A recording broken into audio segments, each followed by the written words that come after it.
स्वागत है दोस्तों। चार धाम यात्रा पार्ट 2 में 3 जून ऋषिकेश से निकलते हुए 1 नाइट का स्टे लेते हुए यमुनोत्री की तरफ हम लोग निकल चुके थे। यमुनोत्री पहुँचे हम लोग मॉर्निंग में, नेक्स्ट डे मॉर्निंग में 6 बजे, और 6 बजे चढ़ाई स्टार्ट की। करीबन 6 किलोमीटर की चढ़ाई करते हुए हम लोग माँ यमुनोत्री के धाम पहुँचे। वहाँ पहुँचे तो काफ़ी ठंड थी और वहाँ का पानी भी, माँ यमुनोत्री का पानी भी बहुत ठंडा था। तो वहाँ पर एक सूर्य कुंड है, सूर्य कुंड में स्नान किया। वहाँ का पानी थोड़ा गर्म रहता है।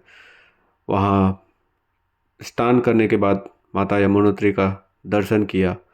मानो जो 8 से 9 किलोमीटर की चढ़ाई थी, पूरा थकान माता ने हट लिया हो। फिर नीचे आए, पूरा एक दिन लगा चढ़ना और उतरना। शाम हो गई बस तक आते आते, फिर बस में बैठे, फिर निकले अपने अगले पड़ाव की तरफ। रास्ते में एक नाइट हॉल्ट लेने के बाद अगले दिन अर्ली मॉर्निंग फिर से बस पे सवार होकर माँ गंगोत्री दूसरे धाम के लिए रवाना हो गए। 4 जून 2022 दिन शनिवार माँ गंगोत्री पहुँचे 5 बजे मॉर्निंग में। माता के दर्शन के लिए गए तो वहाँ गंगा स्नान भी करना था, बट पानी का बहाव और पानी इतना ठंडा था कि मानो एक डुबकी में सन्न हो गया वो शरीर। दूसरी डुबकी में तो हालत ख़राब हो गई। माता के आरती के टाइम 5:15 बजे के दर्शन मिले। 2 बार दर्शन किए। यहाँ चढ़ाई नहीं करनी पड़ती, बट बस 3 किलोमीटर पहले ही उतार देती है यात्रियों को। वहाँ से पैदल चल के आना पड़ता है ये गंगोत्री धाम तक। फिर वहाँ पिंडदान का भी काफ़ी महत्व है। किसी को पिंडदान भी करना है तो पितरों को, पूर्वजों को पिंड मुक्ति मिल जाती है, ऐसी मान्यता है वहाँ पर, हमारे सनातन संस्कृति, हमारे सनातन धर्म में। सो वहाँ पिंडदान की प्रक्रिया कंप्लीट करने के बाद में वहाँ से फिर हम लोग निकल चुके थे बाबा केदारनाथ की तरफ। 5 जून 2022 दिन रविवार बाबा केदारनाथ के लिए हम लोग रवाना हो गए। एक नाइट का हॉल्ट लेते हुए अगले 6 जून दिन सोमवार को दिन देते महादेव ने सोमवार को ही दर्शन के लिए हमें बुलाया था, और इसी दिन दर्शन करने का हमें सौभाग्य मिला। करीबन 30 किलोमीटर की चढ़ाई के बाद ठंड और ऑक्सीजन की कमी होने लगती है। ऊपर चढ़ते चढ़ते थकान लगने लगती है, बट पता नहीं कौन सी ताकत है जो महादेव तक लेके गई। और वहाँ पर गौरी कुंड क्रॉस करते हुए हम लोग जा पहुँचे बाबा केदारनाथ धाम में, और वहाँ करीबन 2 बजे वहाँ स्नान किए शिव कुंड में, और वहाँ बाबा केदारनाथ धाम का दर्शन हुआ। मानो मन तृप्त हो गया हो। धरती का स्वर्ग यूं ही नहीं कहा जाता केदारनाथ धाम को। और तो बाबा के दर्शन हुए, बहुत ही अच्छे से दर्शन हुए। वह भीमकुंड, भीमशिला और आदि गुरु शंकराचार्य जी की समाधि के दर्शन हुए। क्या अद्भुत छवि है, क्या अद्भुत महिमा है इस जगह की। मानो स्वर्ग में आ गए हैं। दर्शन हुए, वापस 12:30 बजे रात तक बस में आए, और अगले दिन 6 बजे फिर से यात्रा आरंभ हुआ। अगली यात्रा बद्रीनाथ धाम के लिए निकल चुके हैं हम लोग। 7 जून दिन मंगलवार को बाबा बद्री विशाल की तरफ। 7 जून को उत्तराखंड की पहाड़ियों को चीरते हुए हमारी सवारी निकल चुकी थी, और एक तरफ बहुत एक्साइटमेंट थी कि अगला पड़ाव बद्रीनाथ धाम जा रहे हैं। 7 को रास्ते में एक नाइट हॉल्ट लेने के बाद अगले दिन 8 जून दिन बुधवार को शाम को पहुंच गए धाम। और इतनी ठंड और बारिश थी कि लोग रूम में से निकलने के लिए सोचने लगे। मुझसे नहीं रहा गया। फिर दर्शन के लिए मैं निकल गया रात को 9 बजे ही, और दर्शन किया। दर्शन करते ही मानो कई जन्मों के पाप, कई जन्मों की प्यास बुझ गई हो। वहाँ पर पहुँचते ही, भगवान का दर्शन करते ही स्वयं वहाँ प्रभु नर नारायण विराजमान हैं। माना जाता है हमारे शास्त्रों में आज भी नर रूप में अर्जुन, नारायण रूप में भगवान श्री कृष्ण वहाँ पर निवास करते हैं, और निरंतर अपनी समाधि में लीन रहते हैं और तपस्या कर रहे हैं आज भी। तो वहाँ पर हम लोग ने दर्शन किया भगवान श्री बद्री विशाल जी का, माता लक्ष्मी जी का, अष्ट शंकराचार्यों जी का दर्शन किए, भोले बाबा का दर्शन वहाँ हुआ फिर से, और बजरंगबली के दर्शन हुए, दर्शन कर कर फिर हम लोग रूम पर आए। सोते सोते रात को 1 बज गए। फिर अगले दिन सुबह 4 बजे फिर उठना था। 4 बजे उठकर फिर वहाँ पर स्नान करना था। एंड वहाँ पर इतना ठंडा पानी है कि वहाँ ठंडे पानी में स्नान नहीं कर सकते, तो वहाँ पर 3 कुंड है, तपत कुंड, नारद कुंड एंड लक्ष्मी कुंड। तो तपत कुंड में हम लोग ने स्नान किया। स्नान करने के बाद में वहाँ पिंडदान की प्रक्रिया प्रारंभ हुई, क्योंकि वहाँ पर ब्रह्म हत्या लगी थी भगवान शिव को। तो भगवान शिव ने वहाँ पर जाके अपना ब्रह्म हत्या पिंडदान के माध्यम से ही ख़त्म हुई थी उनकी। सो वहाँ पर जो ब्रह्म घाट है, वहाँ पर पिंडदान की बहुत बड़ी प्रक्रिया होती है। आज भी वहाँ के सैकड़ों लोग पिंडदान करने के लिए जाते हैं। माना जाता है कि गया में पिंडदान के बाद भी वहाँ जो बद्रीनाथ धाम में एक बार अपने पूर्वजों का पिंडदान कर देता है, उनको मुक्ति मिल जाती है, वो देवतुल्य हो जाते हैं। सो हम भगवान को जल, अर्घ, अभिषेक, भोग जो भी लगाते हैं, हमारे पितरों को भी कुछ अंश उसमें से मिलता है, पूर्वजों को भी भगवान के अंश में से। सो ये सब प्रक्रिया करने के बाद में हम लोग फिर भगवान जी के दर्शन किए। दर्शन करने के बाद में फिर वहाँ से 2 बजे फिर दर्शन किए। 2 बजे दर्शन करने के बाद में फिर वहाँ से निकलने का समय हो गया। बट निकलने का मन तो नहीं था, बट ना चाहते हुए भी वहाँ से निकलना पड़ा।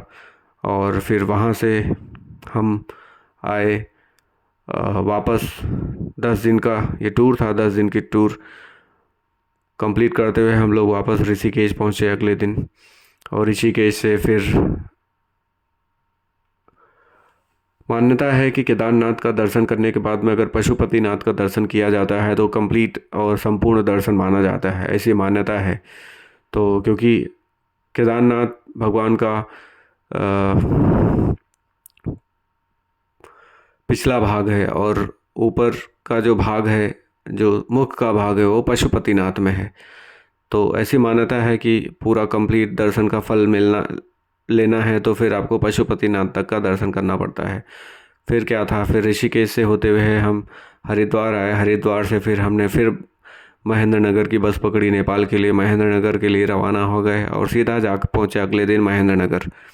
महेंद्र नगर से वहाँ 3 घंटे 4 घंटे का हॉल्ट लेने के बाद में रूम में 3:30 बजे की हमारी बस थी, जो कि वहाँ से करीब 24 से 25 घंटे लगते हैं वाया वोल्वो या वाया बस काठमांडू के लिए। और 3:30 बजे हमारी बस रवाना हुई काठमांडू के लिए। अगले दिन हम लोग वहाँ पर 3 बजे पहुँचे। 3 बजे वहाँ पहुँचने के बाद में वहाँ पर गए, रूम में स्नान किए, फिर जाकर पशुपतिनाथ बाबा का दर्शन किए। पशुपति बाबा दर्शन करने के बाद क्षिप्रा नदी का दर्शन किया। वहाँ पर दर्शन करने के बाद माँ शारदा नदी का दर्शन किया। दर्शन करने के बाद में फिर हम लोग आए बस स्टैंड पर। बस स्टैंड लेकर हम लोग सीधा आए होटल में।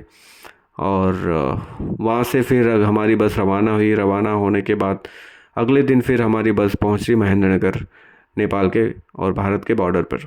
वहाँ से हमने 5:30 बजे की दिल्ली की बस पकड़ी और दिल्ली का बस पकड़ के सीधा हम आ गए आनंद विहार। आनंद विहार से फिर 8:30 बजे की राजधानी एक्सप्रेस पकड़ते हुए फिर सीधा निकल आए मुंबई के लिए। मुंबई 11:30 बजे CMD पहुँचे। सो 12 बजे तक घर पे पहुँच गए। सो ये थी हमारी जर्नी 4 धाम यात्रा की। बहुत ही अतुलनीय, बहुत ही इनक्रेडिबल जर्नी थी। और 4 धाम यात्रा का जो एक्सपीरियंस है वो मैं अपने शब्दों में बयां नहीं कर सकता, क्योंकि यूं ही नहीं कहा जाता कि 4 धाम यात्रा जीवन की अंतिम यात्रा है। कुछ कठिनाइयाँ होती हैं, कुछ परेशानियाँ होती हैं, बट जिनको बाबा बुला लेते हैं, जिनको भगवान बुला लेते हैं, उनको 4 धाम एक बार ज़रूर नसीब हो जाता है अपने जीवन काल में। और मैं तो ये कहूँगा कि जितने भी हिंदू हैं, जितने भी भाई सनातनी हैं, एक बार अपने जीवन काल में ज़रूर 4 धाम की यात्रा करें। ऐसा ज़रूरी नहीं है कि हमारे परिवार में कोई गया पिंडदान ये सब करने के लिए ही 4 धाम के लिए आप जाओ। आप 4 धाम यात्रा वैसे भी जा सकते हो। एक यूँ कह लें कि आप समझ लो कि आप कहीं टूर पे जा रहे हैं जैसे। इतना ज़्यादा इनक्रेडिबल जर्नी थी वो, इतना ज़्यादा एडवेंचर था, इतना ज़्यादा वो जो एक्साइटमेंट थी, जो फील था, वो जो जर्नी थी 10 दिन की बस से और उत्तराखंड की पहाड़ियों में। और वहाँ का जो मतलब जहाँ पर भी हम लोग रुके, जहाँ पर भी हम लोग होटल में ठहरे, जो भी खाना पीना, फिर वहाँ का जो एटमॉस्फेयर था, जो माहौल था, जो इन्वायरमेंट था, वो इनक्रेडिबल था। वो मतलब शब्दों में बयान नहीं कर सकते।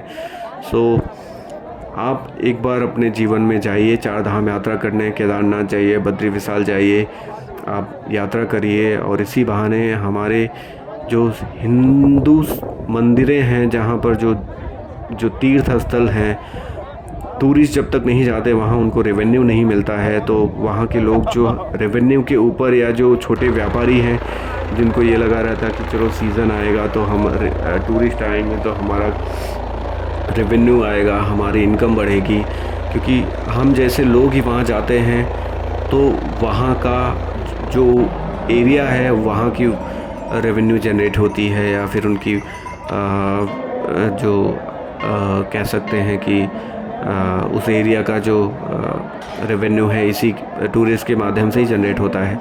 सो अपने जीवन में एक बार ज़रूर चार धाम की यात्रा करें, बहुत ही मज़ा आता है। और आने वाले टाइम में वाया ट्रेन भी चार धाम की कनेक्टिविटी होने वाली है। अभी तो बस से जाते हैं, बट वाया ट्रेन भी रेलवे का काम चालू है, टनल का काम चालू है जगह जगह पर। सो मे बी 2-3 साल में आपको ट्रेन से भी ट्रैवल कर सकते हैं वाया चार धाम यात्रा के लिए। और बहुत ही अद्भुत एक्सपीरियंस रहा मेरा चार धाम की जर्नी के बारे में। यूँ सडनली मैं निकल गया था चार धाम की यात्रा, मुझे नहीं पता मैं कहाँ जा रहा हूँ, किधर जा रहा हूँ, बट बात शायद वो बाबा ने प्लान किया था, भगवान ने प्लान किया था मेरे लिए वो कि चार धाम यात्रा पर लेके जाना है। तो चार धाम यात्रा भी हुआ, केदारनाथ, बद्रीनाथ, यमुनोत्री, गंगोत्री, ऋषिकेश, हरिद्वार, हर की पैड़ी, और नेपाल, काठमांडू, पशुपतिनाथ जी के दर्शन हुए। सो ये सब कंप्लीट करने के बाद में फिर मैं मुंबई आया, और मुंबई में फिर अपनी रूटीन में व्यस्त। और किसी भाइयों को अगर लगता है कि चार धाम यात्रा के बारे में पूरी डिटेल्स में कैसे क्या, वहाँ का मंदिर का महिमा क्या है, मंदिर का वर्णन क्या है, तो किसी को डिटेल्स में वीडियो चाहिए तो मैं उसके ऊपर भी बद्री विशाल की अलग से एक टॉपिक के ऊपर वीडियो बना सकता हूँ। केदारनाथ के ऊपर एक अलग टॉपिक के ऊपर वीडियो बन सकती है, यमुनोत्री, गंगोत्री के ऊपर अलग से एक वीडियो बन सकती है। अगर किसी भी भाई को चाहिए कि इसके ऊपर वीडियो आए और इसके पूरी डिटेल्स में पूरी बातें हों, हमारे सभी सनातनी को पता चलनी चाहिए कि भगवान का प्राकट्य कैसे हुआ वहाँ पर, उन जगहों पर। सो प्लीज़ कमेंट करें, एंड चैनल पे अगर नए हैं तो सब्सक्राइब करें, लाइक करें, शेयर करें, बेल आइकन को प्रेस करना ना भूलें, जिससे कि आपको हमारी जो भी वीडियो आती रहेंगी आपको अपडेट मिलता रहेगा, नोटिफिकेशन आता रहेगा। So stay tune, thank you so much.